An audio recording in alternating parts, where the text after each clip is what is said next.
Baik, kita akan bersama tetamu undangan kita iaitu Afizah Osili, iaitu penolong perbendaharaan bagi Persatuan Kewangan Brunei Darussalam. Mungkin boleh membantu kita. Selamat pagi. Sehat ya? Sehat. Ya, terima kasih kita ucapkan pada Afizah ya, yang sering membantu kita sebetulnya dalam menguruskan kewangan, dalam mengetahui macam mana yang terbaik ya untuk petani ialah menguruskan kewangan dan nyorang dalam perbelanjaan keluarga khususnya. Baik, saya serahkan kepada Atul lah. Jadi sebagai mukadimahnya, bagaimana sebetulnya kita ni membuat penyediaan untuk simpanan keluarga. Mungkin boleh diterangkan dengan topik yang kita bawakan pada hari ini. Tajuk pada pagi ini lebih spesifiklah kepada orang yang sudah berkeluarga kalian ya. Pasal banyak yang bertanya Rahaminya, macam mana kan menyediakan simpanan untuk keluarga ni nya. Pasal lain sudah kan yang kalau masa ya bujang lain yang sudah keluarga ni macam lain je nya. Tapi setiap keluarga mempunyai situasi yang berbeza. Betul. Bukan semua sama lah orang. Jadi motivasi kewangan pada pagi ini saya akan memberikan beberapa contoh situasi ataupun case study dan macam mana akan menyimpan jika situasi ketani macam mana. Macam itu.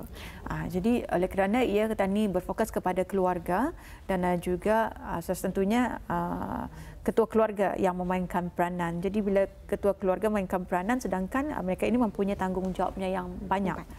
Dan kalau orang anak seorang yang papa, kalau anak yang banyak lagi macam mana ketani kan mengendalikan situasi berkenaan.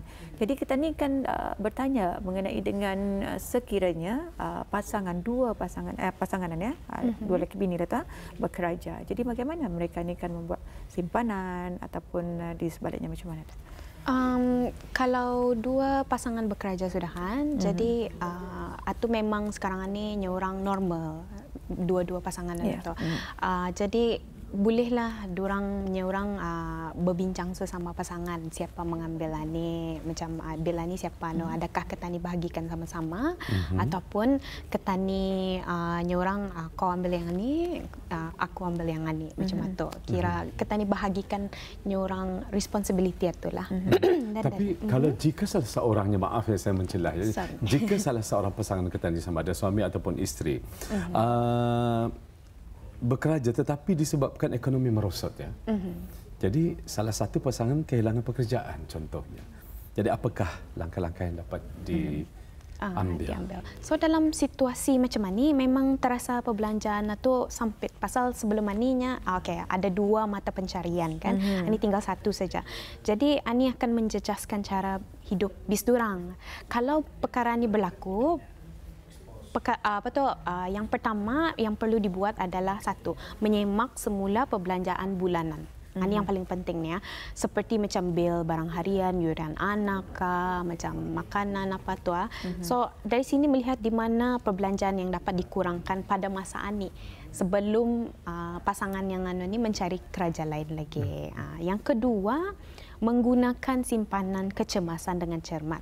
Okay, sebab ketani dah tahu bila pasangan ketani akan mendapat pekerjaan yang baru. Jadi hanya menggunakan simpanan kecemasan itu kalau boleh dapat digunakan sampai ia mendapatkan kerja. Macam mungkin ketani dalam 6 bulan apa tu mungkin ketani ambil Jadi sama juga pentingkan untuk membayar hutang itulah kalau boleh. Sometimes macam maybe ada yang kan kalau sudah bekerja apa tu orang memang ada mempunyai hutang dengan sama ada bank sama orang apa tu jadi boleh di duit simpanan kecemasan ini boleh digunakan untuk membayar 1 bulan lebih supaya indahnya orang tercari-cari di mana kan atau meminjam lagi arah orang sebelum mendapatkan pekerjaan lah. Itu kalau bagi dua pasangan dan juga macam mana sekiranya satu pasangan yang bekerja dan sekali katanya akan menyimpan itu tapi oleh kerana gaji rendah dan sebagainya mungkin ada solusinya ataupun ada caranya. Jadi yang kalau perkara macam mana ni memang dah dapat diubahlah pasal dia juga macam sama ada mencari kerja baru ataupun menunggu orang kena naikkan gaji kan tu. Salah satunya adalah mencari kerja sampingan, side income-nya ketani sekarang ni seperti menjual nasi katok, kuih-kuih, baju ataupun macam dropship agent apa tu untuk menjana another side income lah. And then yang kedua, catat perbelanjaan bulanan.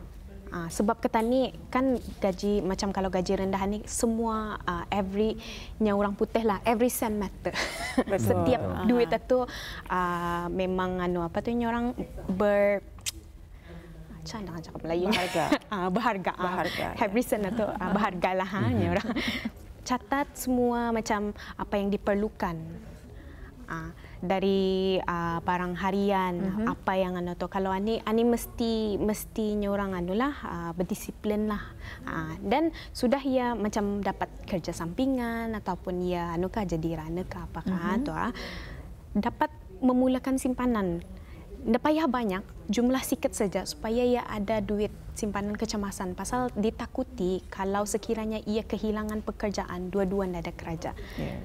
Mencari paksa mencari sama ada meminjam arah orang lain, which is yang petani tidak mau, ataupun macam mencari pekerjaan jua payah untuk ke dia satu. So sebab itu ia mesti memulakan simpanan no matter what, walaupun gajinya rendah. Jadi walaupun orang istilahnya terpaksa berkira-kira sedikit lah ya.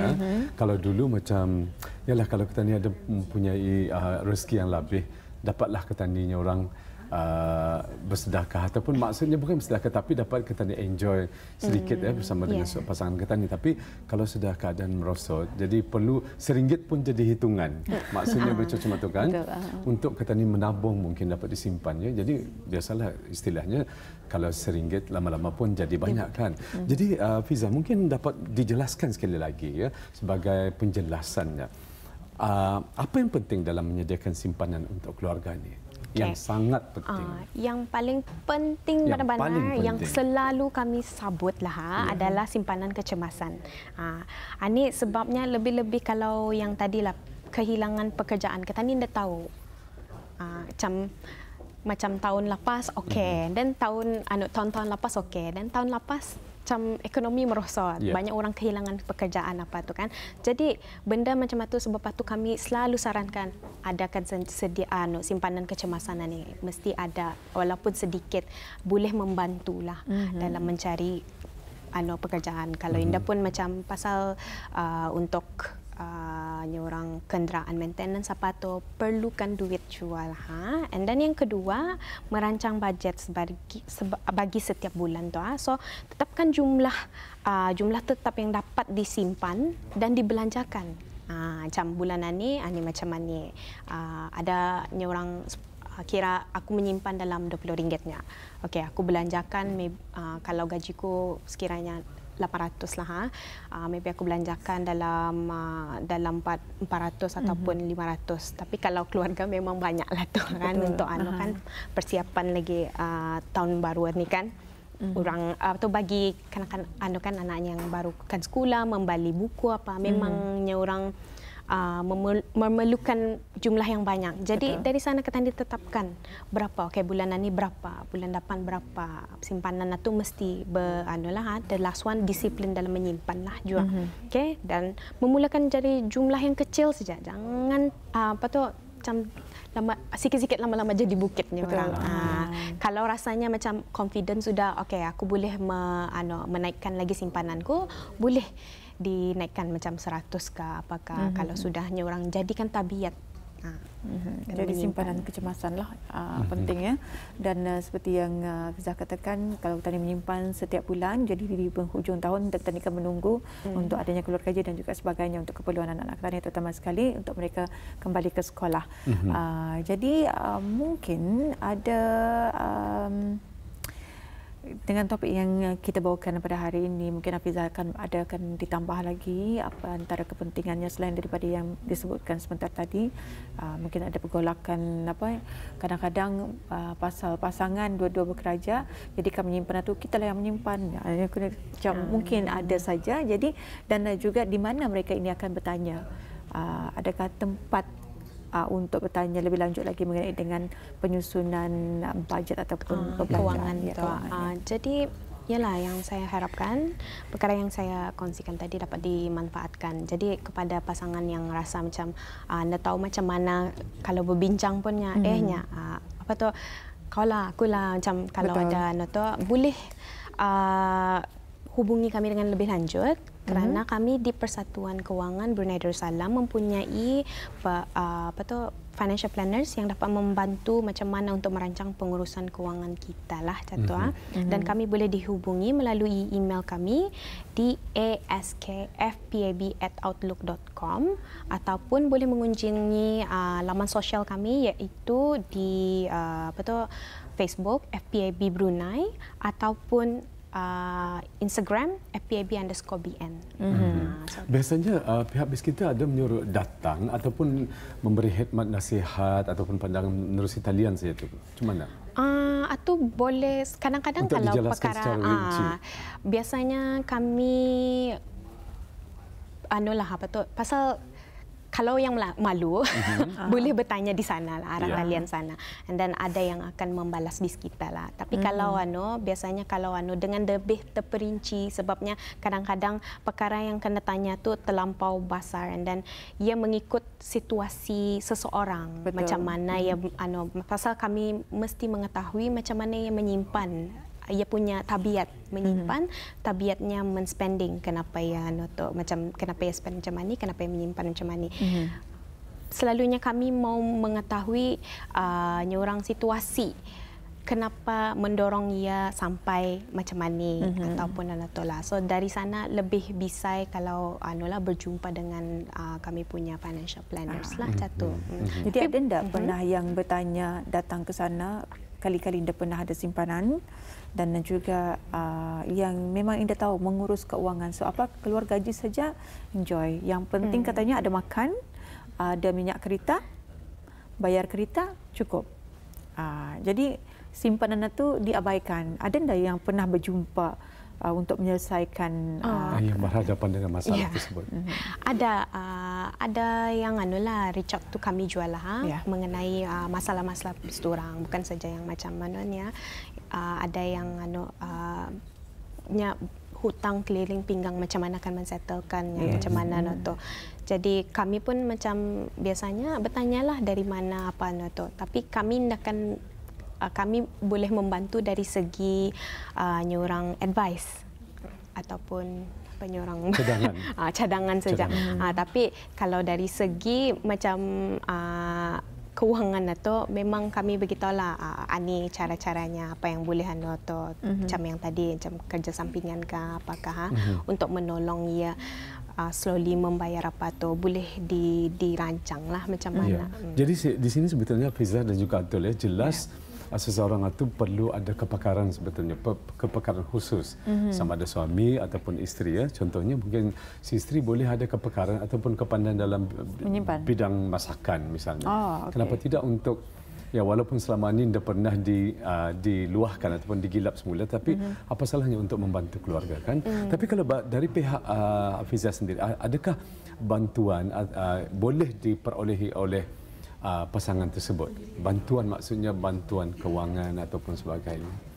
Ataupun mungkin daripada Hafizah sendiri memberi cadangan untuk boleh membuat pinjaman ataupun bantuan ke biasanya kami hanya akan membuat konsultasi lah.